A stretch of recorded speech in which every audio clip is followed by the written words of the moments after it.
تو آپ علیہ السلام نے فرمایا فیہ ولدت و فیہ انزل علیہ، اس دن میں پیدا ہوا اور اس دن مجھ پر پہلی وحی نازل ہوئی۔ تو نبی علیہ السلام اپنی پیدائش کی خوشی اور قرآن کے نزول کی خوشی اکٹھی مناتے تھے، ہر سال نہیں، ہر مہینے نہیں، ہر ویک میں منڈے والے دن پیر کا روزہ رکھ کر۔ جو اس مروجہ طریقے کو نہ لے کے چلے اسے کہتے ہیں یہ گستاخ ہے۔ ہم کہتے ہیں اگر یہ گستاخی کا فتویٰ ہے تو پھر خلفائے راشدین پہ بھی لگاؤ۔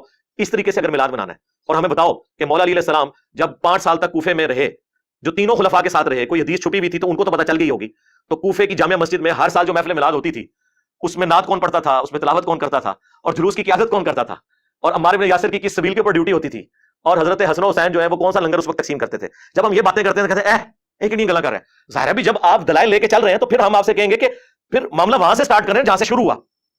اگر وہاں نہیں ہوا تو آپ ہم پہ گستاخی کے فتوے لگا رہے ہیں۔ وہ کہتے ہیں جی چھوڑ دیں ساری باتیں، 12 ربیع الاول کا دن ہے، 2 گھر ہیں، ایک گھر میں جھنڈیاں لگی ہیں اور نعتوں کی آواز آ رہی ہے، اور دوسرے گھر میں ٹی وی لگا ہوا ہے، لوگ اپنے اپنے کاموں میں ہیں، بتائیں عاشق رسول کون ہے؟ تو سارے کام آدمی تو کہے گا کہ وہی عاشق رسول ہے جو 12 ربیع الاول والے دن جھنڈیاں لگائے ہوئے ہیں، اور دوسرا جو ہے اس کو تو خوشی نہیں ہو۔ کہتے ہیں پھر ہم صحیح تو کہتے ہیں سوائے ابلیس کے جہاں میں سبھی تو خوشیاں منا رہے ہیں۔ ہم کہتے ہیں رکو ذرا، صبر کرو، 12 ربیع الاول سے بھی 2 مہینے پہلے 10 محرم کا ایک دن آیا تھا، ایک گھر سے مجلس میں آہو بکا کی آوازیں آ رہی تھیں اور لوگ اہل البیت پہ کیے ہوئے ظلم کو یاد کر کے رو رہے تھے، اور دوسرے گھر میں کچھ بھی نہیں ہو رہا تھا۔ اس وقت یہ جو دوسرے والا گھر ہے نا، یہ تمہارا بریلویوں کا گھر تھا اور وہ شیعہ کا گھر تھا۔ اب بتاؤ اہل بیت کے عاشق شیعہ ہوئے یا بریلوی ہوئے؟ کہتے ہیں نہیں نہیں، اس کا یہ مطلب تو نہیں کہ ہم ان سے کوئی بغض رکھتے ہیں، یہ ثابت نہیں ہے۔ تو سرکار او بھی ثابت نہیں ہے، آئے انہوں داڑھ تھلے، ہاں یہ داڑھ سے کہتے ہیں۔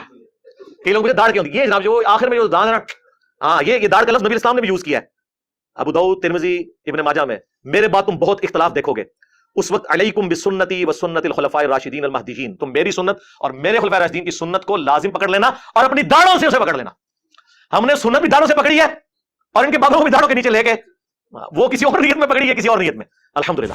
لیکن یہ گرین پگڑی کی وجہ سے ایک عام بندے کو تھوڑا سوچنے کا موقع ملتا ہے کہ اگر کوئی شخص اس لیول تک تھنک آؤٹ آف باکس کرتا ہے کہ ایک خاص فرقے کی نشانی جو سمجھی جاتی ہے بریلوی مکتب کی، وہ اسے اڈاپٹ کرنے میں کوئی تردد محسوس نہیں کرتا، تو اس کی باقی باتیں بھی غور سے سنی جائیں کتاب و سنت کے دلائل کی روشنی میں کہ وہ کیا بات کر رہا ہے۔ تو جامعہ ترمذی کے اندر حدیث موجود ہے، دلائل النبوہ کے اندر موجود ہے کہ نبی علیہ السلام عام الفیل والے سال، جس سال ابراہ کے لشکر کو، ہاتھیوں والے لشکر کو اللہ تعالیٰ نے معجزانہ طور پر تباہ و برباد کیا، اور بیسیکلی یہ اللہ تعالیٰ نے اس سال کو یادگار بنائے اس لیے تھا کہ اس سال نبی علیہ السلام کی پیدائش ہونی تھی۔ ایک بہت بڑا واقعہ تھا، انسانی ہسٹری کا سب سے بڑا واقعہ، رسول اللہ کا دنیا میں تشریف لانا ہے صلی اللہ علیہ وآلہ وسلم۔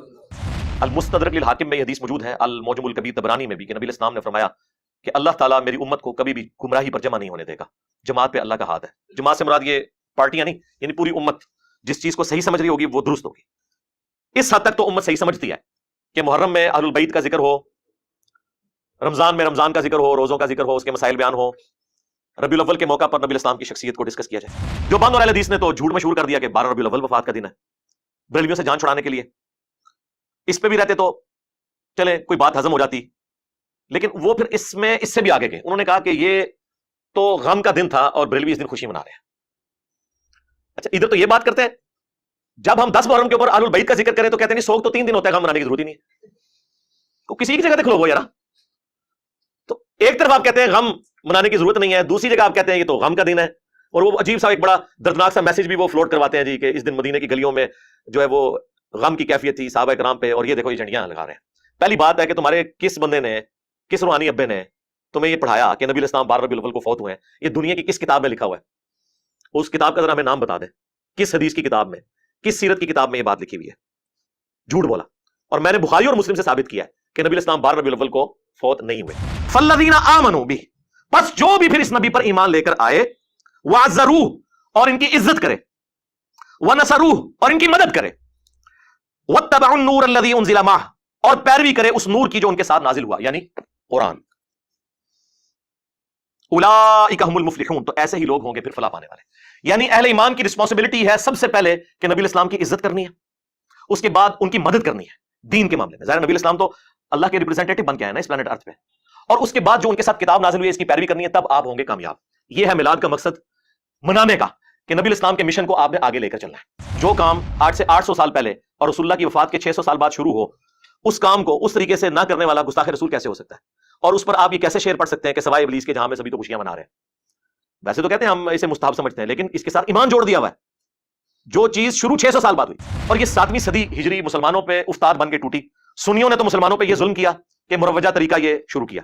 شیعہ نے یہ ظلم کیا کہ ایک فاطمی بادشاہ تھا شیعہ کا، سلطان قلاوون، اس نے ایک منت مانی تھی کہ میرا اگر یہ کام ہو گیا تو میں قبر رسول پہ جا کے گنبد رکھ دوں گا. 678 ہجری میں میلاد شروع ہوا، 604 ہجری میں سنیوں کے زیر قیادت، اور 678 ہجری میں، یعنی یہ 7ویں صدی ہجری بنتی ہے، 6 پوری ہو کے تو 7ویں میں اس نے لکڑی کا ایک گنبد بنوایا اور اسے لا کے قبر رسول کے اوپر رکھ دیا. اس وقت اس کا کلر سفید تھا، گرین کلر تو بہت بعد میں سلطنت عثمانیہ نے اس کو کیا، پہلے سفید گنبد تھا. اور جس نے اسے یہ مشورہ دیا وہ بعد میں معزول ہو گیا، اور لوگ یہ کہتے تھے کہ اس کو سزا ملی ہے اس عمل کی. لیکن بعد میں آج یہ حالت ہے کہ سعودی حکومت کی بھی جرت نہیں ہے گنبد خضرا کو ہٹا دے. جب مسلم شریف میں حدیث ہے، میں تمہیں منع کرتا ہوں قبروں پر عمارت بنانے سے، قبروں کو پکا کرنے سے، قبروں پر بیٹھنے سے، چاہے مجاور بن کے بیٹھنا ہو یا فزیکلی بیٹھنا ہو. اس کے ہوتے ہوئے کس کی جرت تھی کہ وہ قبر رسول کے اوپر کوئی اس طرح کی عمارت کھڑی کرتا؟ 80 ہجری کے اندر جب ہزاروں صحابہ زندہ تھے، عبد الملک بن مروان بنو امیہ کا جو بادشاہ تھا، اس نے یہ ڈوم آف دا راک بنوایا جس چٹان سے نبی علیہ السلام معراج پہ تشریف لے گئے. قبۃ الصخرہ اسے کہتے ہیں. کتنا بڑا ڈوم ہے، گنبد خضرا سے تو بہت بڑا ہے. وہ اس زمانے میں بنا ہوا ہے.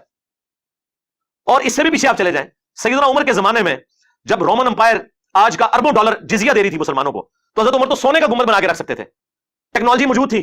آیا صوفیہ نبی علیہ السلام کی پیدائش سے بھی کئی سو سال پہلے کا ہے جو یہ استنبول میں، اس کا ذرا گنبد دیکھیں، گنبد خضرا جیسے درجنوں گنبد اس میں سے نکلتے ہیں. تو ٹیکنالوجی موجود تھی، لیکن صحابہ کرام کو پتا تھا کہ نبی علیہ السلام کی قبر مبارک پہ اس طریقے سے عمارت نہیں بنائی جا سکتی.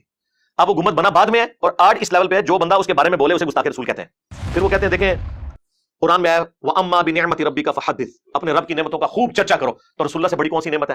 اس لیے ہم پھر نہ چرچا کرنے کے لیے روڈوں پہ نکلتے ہیں، روڈے بلاک کرتے ہیں تاکہ مریض جو ہے وہ ہاسپٹل نہ پہنچ سکے، بچے اسکولوں اور کالجز تک نہ پہنچ سکے. ظاہر یہی کچھ ہی ہو رہا ہوتا ہے نا. آپ ذرا پنڈے چلے جائیں، پورا ربیع الاول کا مہینہ انہوں نے جلوس نکالنے ہوتے ہیں، ہر روز کوئی نہ کوئی سڑک ایک بلاک کی ہوئی ہوتی ہے انہوں نے. بھائی چاہے 12 ربیع الاول کا جلوس ہو، چاہے 10 محرم کا جلوس ہو، چاہے وہ دیوبندیوں کا 1 محرم کا جلوس ہو، یہ سب کے سب کنٹرول انوائرمنٹ میں ہونے چاہیے. روڈز کو بلاک کرنا، رسول اللہ آج دنیا میں تشریف لے آئے بفرض محال، تو آپ علیہ السلام اس چیز کو پسند فرمائیں گے کہ آپ لوگوں کو تکلیف دے کے یہ سارے اعمال کر رہے ہو؟ یہ بالکل غلط پلی لیتے ہیں. بالکل صحیح حدیث ہے. نبی علیہ السلام نے فرمایا میں اللہ کے ہاں، اس وقت بھی خاتم النبیین لکھا ہوا تھا جب آدم علیہ السلام ابھی مٹی اور پانی کے درمیان تھے. میں دعائے ابراہیم ہوں، میں عیسیٰ کی بشارت ہوں، میں اپنی والدہ کا وہ خواب ہوں جو انہوں نے پیدائش کے وقت دیکھا کہ ان کے لیے ایک روشنی ظاہر ہوئی جس کی وجہ سے شام کے محلات بھی ان پر روشن ہو گئے. وہ کہتے ہیں اس سے لائٹنگ ثابت ہوتی ہے.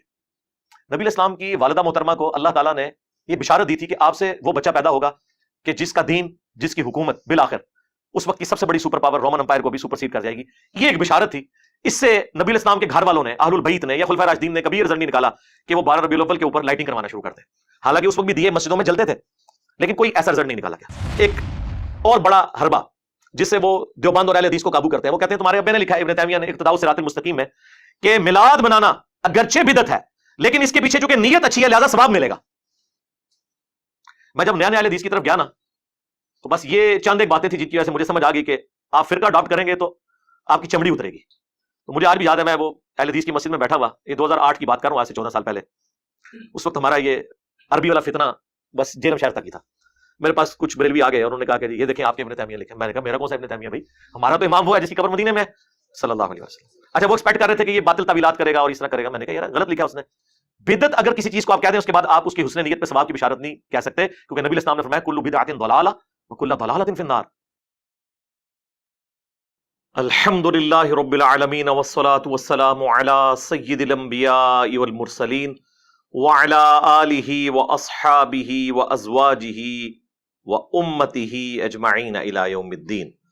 الحمدللہ آج 2 اکتوبر 2022 کو سنڈے کے دن بمطابق 5 ربیع الاول 1444 ہجری میں ہمارا یہ پبلک سیشن نمبر 62 انشاءاللہ منعقد ہونے جا رہا ہے.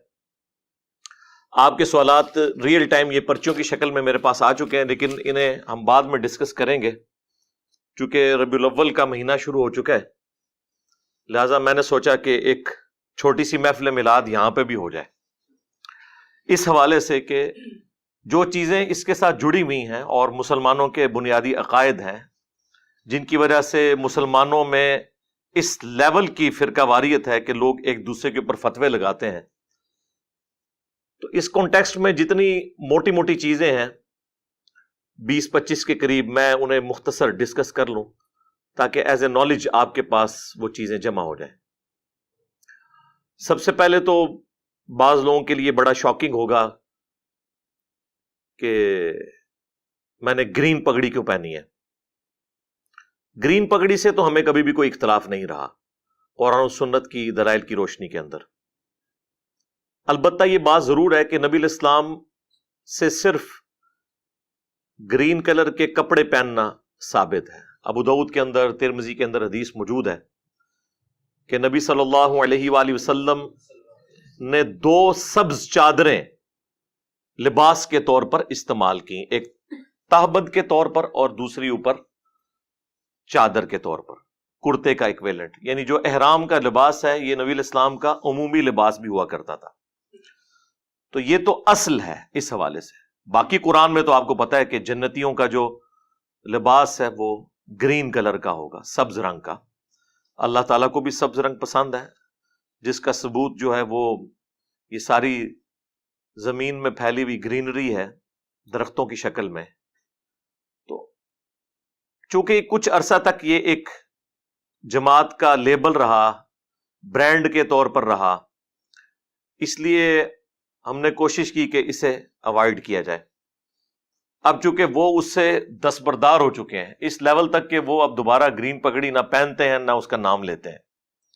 اس کے پیچھے بھی ایک پولیٹیکل ریزن ہے کہ ایسا انہوں نے کیوں کیا، وہ میں آج ڈسکس نہیں کروں گا، آلریڈی میں نے اس کے اوپر کافی دفعہ گفتگو کی ہے.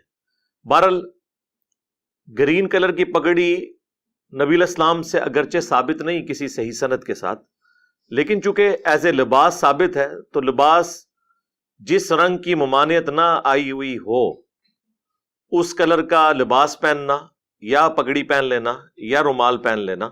اب لال رومال بھی تو کسی حدیث میں نہیں آیا ہوا تو ہم نے کبھی اس پہ بھی اعتراض نہیں کیا. ہاں وہ ہم ان کی نشانی کے طور پہ انہیں ضرور ڈسکس کرتے ہیں، یہ نہیں کہتے کہ لال رومال پہننا جو ہے وہ غلط ہے، ایسا نہیں ہے. نبی الاسلام کا جو عمومی عمل ہے وہ 2 کلر کی پگڑی ہے، اس میں بھی زیادہ تر بلیک ہی ملتی ہے. صحیح مسلم کے اندر کہ نبی الاسلام جو ہے وہ جمعے کے موقع کے اوپر کالی پگڑی استعمال کیا کرتے تھے. کالی ذرا کمفرٹیبل بھی رہتی ہے، جلدی میلی نہیں ہوتی، اس لیے آپ دیکھتے ہیں کہ جھنڈے بھی عموماً کالے رنگ کے بنائے جاتے تھے. سفید پگڑی بھی ثابت ہے المستدرک للحاکم کے اندر. عبد الرحمن بن عوف رضی اللہ تعالیٰ عنہ کو نبی الاسلام نے اپنے مبارک ہاتھوں سے سفید کلر کی پگڑی باندھی، کالی اتار لی ان کی، اس کی جگہ سفید باندھی، اور 1 چپے کے برابر شملہ جو ہے نا وہ چھوڑا. یہ جس طرح میں نے چھوڑا ہوا ہے اتنا بھی کافی ہے، یہ بھی ساتھ چھوڑنا، 2 شملے چھوڑنا، یہ ہر طرح سے ثابت ہے. بس یہ ہے کہ شملہ جو ہے وہ جسے صدل بھی کہتے ہیں عربی کے اندر، یہ ایک سنت ہے. نبی صلی اللہ علیہ وآلہ وسلم نے اسے سنت کے طور پر تعلیم فرمایا ہے. باقی جو کلرز ہیں، زرد کلر ہو گیا، ریڈ کلر ہو گیا، اور مختلف کلرز آپ کو دعوت اسلامی والوں کے نظر آ رہے ہیں، ٹھیک ہے، سب جو ہے وہ جواز کی حد تک درست ہے، ان میں کوئی ممانعت والا مسئلہ نہیں ہے. ممانعت اس وقت ہوتی ہے جب آپ ایک فرقے کی علامت کے طور پر اسے پیش کرتے ہیں. اب تو کوئی ایسی فرقے کی علامت کے طور پر نہیں ہے، اور وہ بھی ہم اسے کنڈیم کرتے ہیں. یہ نہیں کہتے کہ اگر کالی پگڑی یا سفید پگڑی کسی نے نشانی کے طور پر بنا لی ہے تو ہم وہ پہننا چھوڑ دیں گے. جو سنتیں ہیں وہ تو ہم نے ہر حال میں اڈاپٹ کرنی ہے. لیکن یہ گرین پگڑی کی وجہ سے ایک عام بندے کو تھوڑا سوچنے کا موقع ملتا ہے کہ اگر کوئی شخص اس لیول تک تھنک آؤٹ آف باکس کرتا ہے کہ ایک خاص فرقے کی نشانی جو سمجھی جاتی ہے بریلوی مکتب کی، وہ اسے اڈاپٹ کرنے میں کوئی تردد محسوس نہیں کرتا، تو اس کی باقی باتیں بھی غور سے سنی جائیں کتاب و سنت کے دلائل کی روشنی میں کہ وہ کیا بات کر رہا ہے.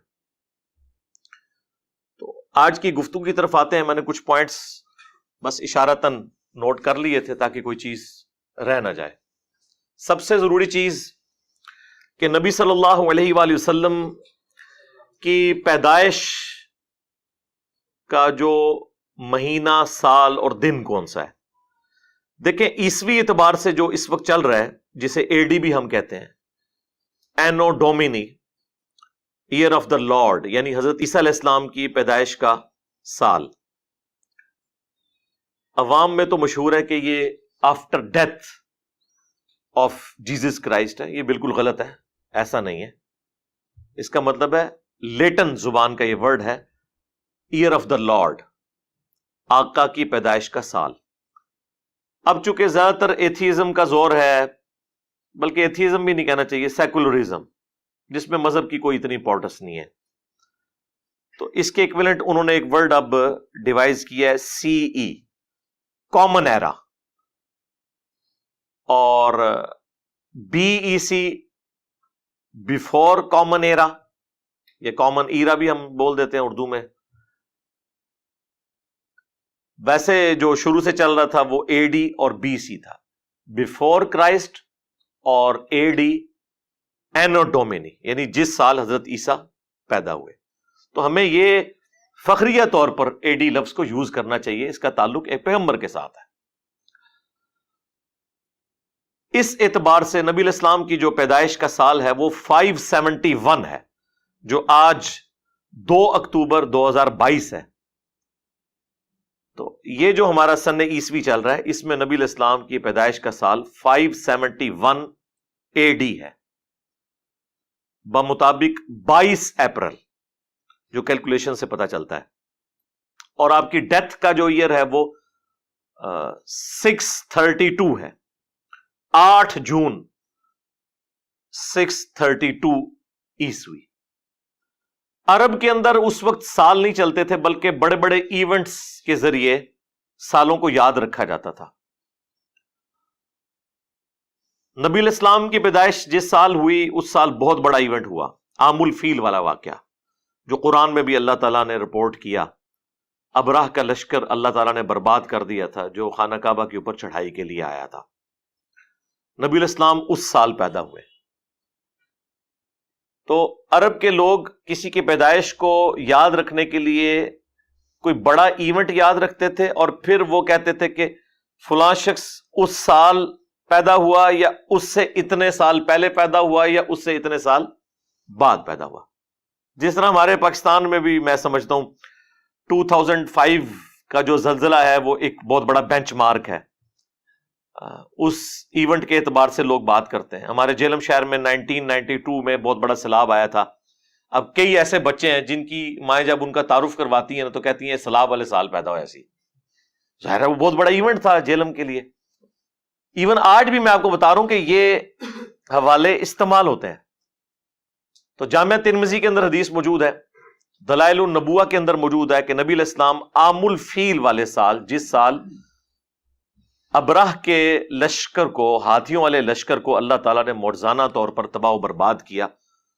اور بیسیکلی یہ اللہ تعالیٰ نے اس سال کو یادگار بنائے اس لیے تھا کہ اس سال نبی علیہ السلام کی پیدائش ہونی تھی. ایک بہت بڑا واقعہ تھا، انسانی ہسٹری کا سب سے بڑا واقعہ رسول اللہ کا دنیا میں تشریف لانا ہے صلی اللہ علیہ وآلہ وسلم.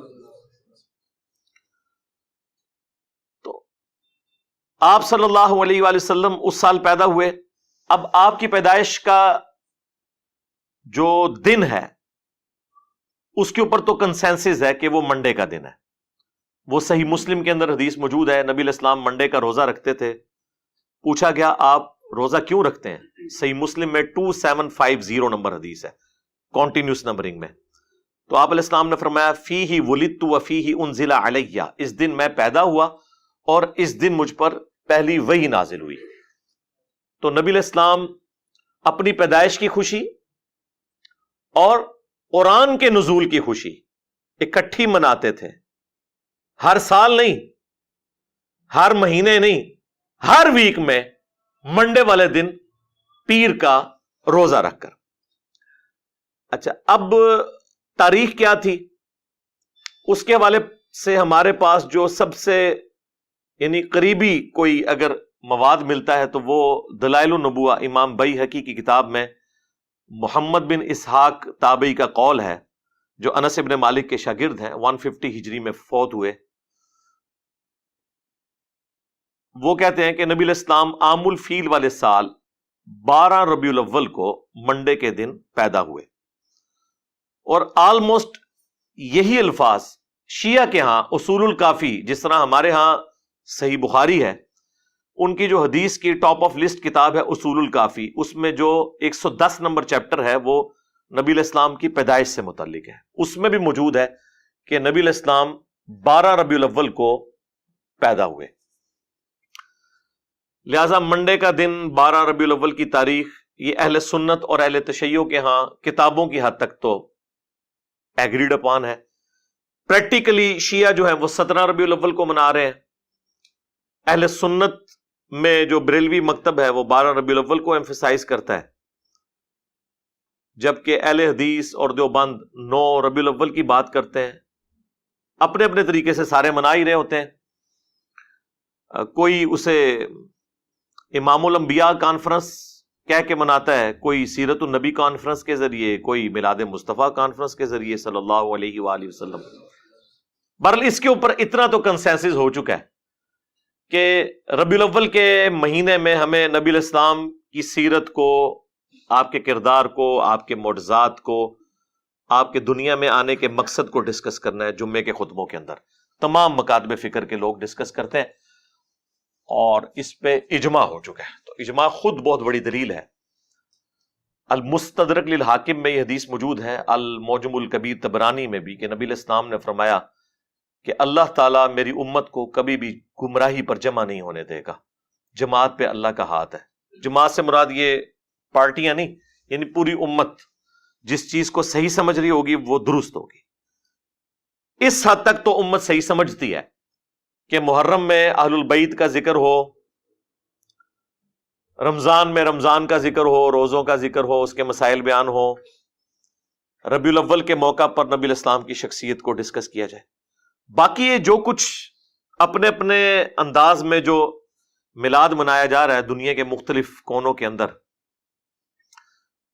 جھنڈیوں کی شکل میں، جلوسوں کی شکل میں، خانہ کعبہ شریف، روضہ شریف کے ماڈل بنا کے، اب تو اس لیول تک لوگ چلے گئے کہ ان ماڈلز کے سامنے کھڑے ہو کے دعائیں بھی کر رہے ہوتے ہیں اور ان کے اپنے علماء چیخ رہے ہوتے ہیں کہ یہ کیا حرکت کر رہے ہو، لیکن ان کی بات کوئی ماننے کے لیے تیار ہی نہیں ہوتا. زیادہ زور اس لیے نہیں لگاتے کہ انہیں خطرہ ہے کہ وہ ہم پہ ہی نہ فتویٰ لگا دیں کہ یہ بھی کہیں انجینئر کو تو نہیں سنتا، تو اس لیے پھر وہ ایک خاص لمٹ کو کراس نہیں کرتے. یہی ہوتا ہے جب آپ سنت کے راستے کو چھوڑتے ہیں تو پھر ایک ایکسٹریم لیول تک چیزیں چلی جاتی ہیں جو آپ کے قابو نہیں آتی. ہاں، جہاں تک اللہ کو منظور ہوتا ہے وہاں تک اللہ تعالیٰ کی غیبی تائید ہوتی ہے. تو غیبی تائید اس لیول تک تو ہے کہ ہم ربیع الاول میں ڈسکس کریں، کیوں نہ کریں. یعنی اس سے بڑا کوئی موقع نہیں ہے کہ نبی علیہ السلام کے پیدائش کے مقصد کو، آپ کی سیرت کو، آپ کے معجزات کو، آپ کی صورت کو، ان ساری چیزوں کو ڈسکس کیا جائے. اس میں کوئی دوسری رائے نہیں ہے. یہ تو بہت بڑی بدبختی ہے کہ کوئی اس مہینے کے اندر ان چیزوں کا ذکر ہی نہ کرے اور ہر اوٹ پٹانگ ٹاپکس جو ہیں وہ اپنے جمعے کے خطبوں کا حصہ بنا لیں. پولیٹیکل ٹاپکس بھی، اپنے فرقوں کے فضول قسم کے ٹاپکس، ان کو تو ڈسکس کریں اور نبی علیہ السلام کے دنیا میں آنے کے مقصد کو، آپ کے میلاد کو، آپ کی سیرت کو، آپ کی صورت اور معجزات کو ڈسکس نہ کرے. تو یہ تو بدبختی کسی کی ہو سکتی ہے. اور اس لیول پہ چیزیں شروع سے چلتی آ رہی ہیں. ہمیں اختلاف ان چیزوں کے اوپر ہے جو یہ بعد میں چیزیں مطلب اس لیول پہ ایڈ ہوئی ہیں کہ آج وہ قابو نہیں آ رہی کسی کی. اس کے اوپر ہم بات کرتے ہیں وقتاً فوقتاً اور احسن طریقے سے اپنا پوائنٹ آف ویو لوگوں کے سامنے رکھتے ہیں. اچھا، اب آپ کو حیران کن بات بتاؤں، فتاوی رضویہ کے اندر اعلیٰ حضرت نے نبی علیہ السلام کی پیدائش کی تاریخ 8 ربیع الاول لکھی ہے. ہاں، اور غنیت الطالبین میں شیخ عبد القادر جیلانی نے 10 محرم الحرام لکھی ہے اور اسی کو راجع قرار دیا ہے. پیدائش کا مہینہ بھی فارغ ہو گیا اور تاریخ بھی فارغ ہوگی محرم میں. اب ہمارا ایک معصومانہ سوال ہے کہ آپ لوگوں کا یہ دعویٰ ہے کہ جو اولیاء اللہ ہیں اور پھر آپ کلیم کیے ہوئے ہیں شیخ عبد القادر جیلانی کو اپنے بنائے ہوئے اولیاء میں سے. ہمارے جو اولیاء ہیں نا ان کے سردار تو خلفائے راشدین ہیں. آپ کے بنائے ہوئے اولیاء کا جو سردار ہے وہ تو پوری کائنات کو اس طرح اپنی ہتھیلی پہ دیکھ رہے ہیں جیسے رائی کا دانہ. ویسے رائی کا دانہ بھی ہتھیلی پہ اتنے غور سے نظر نہیں آتا بغیر اینک کے، پتہ نہیں کیسے دیکھتے ہوں گے وہ. تو یہ تو آج ہمیں سائنس بتا رہی ہے نا خوردبین کے ذریعے کہ کیا کچھ ہے اس چھوٹے سے دانے میں اور بیج میں. تو عبد القادر جیلانی کو اپنے نبی کی پیدائش کا نہ مہینہ پتہ لگا نہ تاریخ پتہ چلی، جو کہ حدیث کی کتابوں میں موجود تھی۔ دلائل النبوہ امام بیہقی کی لکھی ہوئی حدیث کی کتاب ہے۔ پھر سیرت میں جو سب سے اتھینٹک کتاب ہے محمد بن اسحاق کی، جس سے انہوں نے یہ روایت لی ہے، وہ دنیا میں موجود ہے۔ اسی کی تلخیص امام ابن ہشام نے کی۔ ابن اسحاق 150 ہجری میں فوت ہوئے، یہ 232 ہجری کے اندر۔ ابن ہشام، سیرت ابن ہشام بڑی مشہور ہے، وہ اسی کی تلخیص کی گئی۔ اب یہ اردو زبان میں بھی آ چکی ہوئی ہے۔ ان کے اندر یہ چیزیں موجود تھی، لیکن ان لوگوں کا علم غیب تو یہاں سے فارغ کرے نا، کہ ان کو تو پتہ ہی نہیں چلا۔ صرف علم غیب فارغ نہیں ہوگا، علم دین بھی فارغ ہوگا، کہ ہمارے بچوں کو تو پتہ ہے کہ دلائل النبوہ، اب دلائل النبوہ حدیث کی جو کتاب ہے وہ شیخ عبد القادر جیلانی کی پیدائش سے پہلے دنیا میں موجود تھی، اور سیرت ابن شام تو بہت ہی پرانی تھی، اور سیرت ابن اسحاق تو اس سے بھی پہلے تھی۔ تو یہ تو کہتے ہیں وہ بہت بڑے عالم دین تھے، تو انہوں نے یہ حدیث کی کتابیں نہیں پڑھی ہوئی تھی۔ اب ان کے پاس آخری اربا پتہ کیا ہوتا ہے؟ وہ ہو سکتا ہے جی یہ انہوں نے کتاب ہی نہ ہوئے۔ ہاں، اسی بھی یہی چاہتے ہیں کہ اتنے ہی آؤ، یہ ساری کتاباں کرو دریا برد اور قرآن و سنت ہوتے آ جاؤ، چھڈو انہوں نے۔ لیکن کتابیں خالی فارغ نہیں ہوں گی۔ ہاں، if there is no کشف al Mahjub there is no Ali bin Usman Hujwiri, if there is no المحنت Al Mufannad there is no دیوبندیت۔ ہاں، انہی کتابوں میں تو یہ فرقے کھڑے ہوئے ہیں۔ اگر یہ کتابیں فارغ ہوں گی تو یہ صرف کتابیں نہیں فارغ ہوں گی، اپنے اپنے بابے بھی نہ لے کے ڈبڑ گیاں۔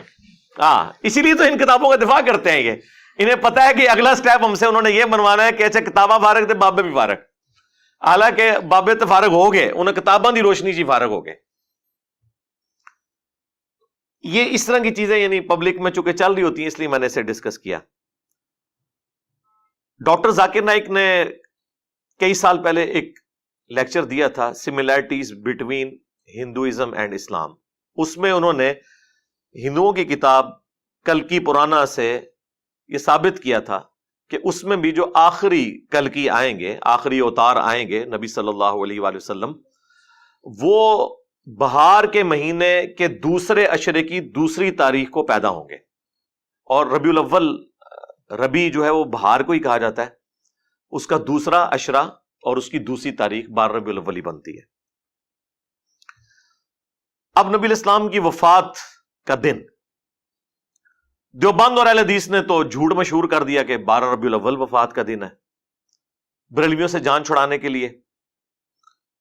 اس پہ بھی رہتے تو چلے کوئی بات ہضم ہو جاتی، لیکن وہ پھر اس میں اس سے بھی آگے گئے۔ انہوں نے کہا کہ یہ تو غم کا دن تھا اور بریلوی اس دن خوشی منا رہے ہیں۔ اچھا، ادھر تو یہ بات کرتے ہیں، جب ہم 10 محرم کے اوپر اہل البیت کا ذکر کریں تو کہتے ہیں نہیں، سوگ تو 3 دن ہوتا ہے، غم منانے کی ضرورت ہی نہیں ہے۔ کسی ایک جگہ کھلو وہ یارا، تو ایک طرف آپ کہتے ہیں غم منانے کی ضرورت نہیں ہے، دوسری جگہ آپ کہتے ہیں یہ تو غم کا دن ہے، اور وہ عجیب سا ایک بڑا دردناک سا میسج بھی وہ فلوٹ کرواتے ہیں جی کہ اس دن مدینے کی گلیوں میں جو ہے وہ غم کی کیفیت تھی صحابہ کرام پہ، اور یہ دیکھو یہ جھنڈیاں لگا رہے ہیں۔ پہلی بات ہے کہ تمہارے کس بندے نے، کس روحانی ابے نے تمہیں یہ پڑھایا کہ نبی علیہ السلام 12 ربیع الاول کو فوت ہوئے ہیں؟ یہ دنیا کی کس کتاب میں لکھا ہوا ہے؟ اس کتاب کا ذرا ہمیں نام بتا دیں، کس حدیث کی کتاب میں، کس سیرت کی کتاب میں یہ بات لکھی ہوئی ہے؟ جھوٹ بولا۔ اور میں نے بخاری اور مسلم سے ثابت کیا ہے کہ نبی علیہ السلام 12 ربیع الاول کو فوت نہیں ہوئے۔ بڑا سمپل سا فارمولہ ہے، میں نے اپنے زمانے بریلویت میں ایک ریسرچ پیپر لکھا تھا، وہ آج بھی ہماری ویب سائٹ پہ ریسرچ پیپر نمبر 12 کے نام سے اپلوڈڈ ہے۔ وہ اس لیے اپلوڈڈ ہے کہ وہ اس وقت بھی درست لکھا ہوا تھا، اس کا یہ والا حصہ آج تک ویلڈ ہے، نہ اس وقت کوئی وہابی جواب دے سکا اہل حدیث یا دیوبندی، نہ آج کوئی دے سکا۔ سمپل فارمولہ ہے، بخاری اور مسلم دونوں میں حدیث ہے کہ نبی صلی اللہ علیہ وآلہ وسلم کی ڈیتھ منڈے والے دن ہوئی۔ وہ جو پورا واقعہ ہے، حضرت ابوبکر صدیق نماز پڑھا رہے تھے تو نبی علیہ السلام نے حجرے کا پردہ ہٹایا، اور صحابہ کرام کہتے ہیں ہم شوق دیدار میں قریب تھا کہ نماز توڑ کر آپ کی طرف متوجہ ہوتے کئی دن سے آپ کی زیارت نہیں ہوئی تھی، تو نبی علیہ السلام نے یوں اشارہ کیا اور کہا کہ اپنی نماز مکمل کرو، اور آپ واپس چلے گئے. اور اس حدیث کے اینڈ پہ الفاظ ہے کہ وہ منڈے کا دن تھا اور اسی دن پھر آپ چاشت کے وقت دنیا سے تشریف لے گئے. اس حدیث سے ثابت ہوا کہ نبی علیہ السلام منڈے والے دن فوت ہوئے. ربیع الاول کے اوپر بھی اجماع ہے کہ ربیع الاول میں آپ کی ڈیتھ ہوئی ہے. یہاں ہمیں یہ پتہ چل گیا کہ ربیع الاول میں نبی علیہ السلام کسی ایسے دن فوت ہوئے ہیں، اس تاریخ کا تو ہمیں نہیں پتا، لیکن وہ دن منڈے کا تھا. یہ ایک کانسٹینٹ آپ کو مل گیا. اب میں میتھمیٹیکلی اس کو ثابت کروں گا. دوسرا کانسٹینٹ جو ہے وہ بھی بخاری اور مسلم میں ہے کہ سیدنا عمر کے پاس ایک یہودی آگے کہتا ہے کہ آپ کی کتاب میں ایک ایسی آیت ہے کہ ہم یہودیوں پر نازل ہوتی تو ہم اسے عید کا دن بنا لیتے. سیدنا عمر رضی اللہ تعالیٰ عنہ نے پوچھا وہ کون سی آیت ہے؟ تو اس نے کہا الیوم اکملت لکم دینکم واتممت علیکم نعمتی ورضیت لکم الاسلام دینا، جس میں اسلام کے مکمل ہونے کی، دین کے مکمل ہونے کی خوشخبری تھی. آج کے دن ہم نے تم پر تمہارا دین مکمل کر دیا اور اپنی نعمت تمام کر دی اور اسلام کو ایز اے ریلیجن تمہارے لیے پسند کیا. تو وہ یہودی کہنے لگا یہ تو آپ کے لیے عید کا دن ہونا چاہیے. تو حضرت عمر نے بڑا انٹلیکچوئل جواب دیا. انہوں نے کہا کہ ہمیں خوب معلوم ہے کہ یہ آیت کس موقع پر نازل ہوئی. وہ یوم عرفہ ہی کا دن تھا اور جمعے کا دن تھا، یعنی 9 ذو الحجہ جمعے کا دن تھا. نبی علیہ السلام اپنے پہلے اور آخری حج میں تھے 10 ہجری کے اندر.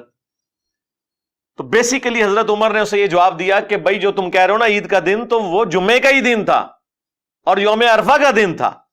یعنی اس دن اللہ نے ہمیں پہلے ہی 2 عیدیں دی ہوئی تھی. اور یہ جو میں فارم بیان کر رہا ہوں نا، یہ سیم الفاظ ابن عباس سے ثابت ہیں. جامعہ ترمذی میں حدیث موجود ہے. ابن عباس کو جب ایک یہودی آ کے یہی بات کرتا ہے تو وہ جواباً کہتے ہیں کہ اس دن تو اللہ نے ہمیں 2 عیدیں دی ہوئی تھی. 2 عیدوں کا لفظ ہے، ایک جمعے کا دن اور ایک یوم عرفہ. اچھا، اس سے پتا چلا یہ جو عید کے لفظ پہ بھی آپ جھگڑتے ہیں نا کہ جی عیدیں 2 ہی ہوتی ہیں. سرکار 52 عیدیں تو یہ ہو گئی، 52 جمعے تو سال میں آتے ہیں، اور یوم عرفہ 53. تو لغت میں اگر کوئی عید کے لیے یعنی عید میلاد النبی کہہ لیتا ہے تو یہ کوئی جھگڑے والی بات نہیں ہے. اصطلاحاً وہ بھی وہی والی عید ہی مانتے ہیں. 2 نماز وہ عید الفطر اور عید الاضحیٰ کے دن ہی پڑھتے ہیں. اس دن کوئی نماز نہیں ہو رہی ہوتی، بلکہ کئی لوگوں نے تو روزہ رکھا ہوا ہوتا ہے یار. تو پھر وہ اعتراض کر رہے ہوتے ہیں اچھا یہ عید کا دن ہے تو آپ لوگوں نے روزہ کیوں رکھا ہوا ہے؟ وہ کہتے ہیں جی آپ کو بتاتے ہیں، بخاری مسلم میں حدیث ہے کہ 10 محرم جو ہے وہ عید کا دن تھا یہودیوں کے لیے. حضرت موسیٰ علیہ السلام کو نجات ملی تھی تو وہ روزہ رکھتے تھے، تو نبی علیہ السلام نے کہا کہ تم بھی رکھا کرو. تو عید والے دن بھی روزہ رکھا جا سکتا ہے بشرطے کہ وہ عید وہ والی عید ہو. ہوں تھی منہ اڑ کے بہ جاؤ. اس لیے چھوڑ دو یار، آپ لوگوں کو اندازہ نہیں ہے کہ اتنے آسان معاملات نہیں ہیں کہ ان کو اس طریقے سے ٹیکل. ہاں، آپ اگر اپنے فرقے میں پوری زندگی رہے ہیں اور آپ کو دوسرے کے دلائل کا نہیں پتا، تو جس طرح سنیوں کو پتہ ہی نہیں تھا کہ اہل البیت پہ کیا افطار ٹوٹی ہے، وہ تو سمجھ رہے تھے یہ شیعہ پاگل ہیں جو یہ ماتم کر رہے ہیں. ٹھیک ہے، اب ان کا یہ حال ہے کہ وہ کہتے کہ یار یہ سانو ہی پیٹ رہے جے، ساڈے وڈیاں نو ہی پیٹتے پے جے تے صحیح پیٹتے پے جے. جب تک آپ کو نہیں پتا تو ظاہر آپ کو تو پتہ ہی نہیں کہ پرابلم کیا کھڑا ہوا ہے. تو اس لیے یہاں پہ بھی ان ایشوز کو اتنا آسان نہیں ہے. بال واپس آ جائیں تو اس حدیث بخاری اور مسلم کی جو میں نے بیان کی، اس سے پتا چلا کہ نبی علیہ السلام نے جس سال حج کیا ہے اس دن یوم عرفہ جمعے کے دن آیا تھا، 9 ذو الحجہ. تو دیکھیں 9 ذو الحجہ جمعے کے دن، اس کے بعد ذو الحجہ کے بعد کون سا مہینہ آتا ہے؟